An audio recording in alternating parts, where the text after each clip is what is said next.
Assalamu alaikum. I hope you are well. Now I want to say about executive authority language. Authority begins with certainty. Leaders speak with control. Uncertainty weakens credibility. Clarity strengthens authority.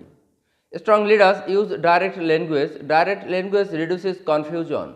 Confusion weakens trust. Tone reflects confidence.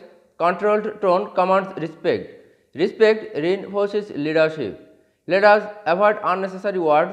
Precision increases impact. Impact shapes perception. Silence is a strategic tool.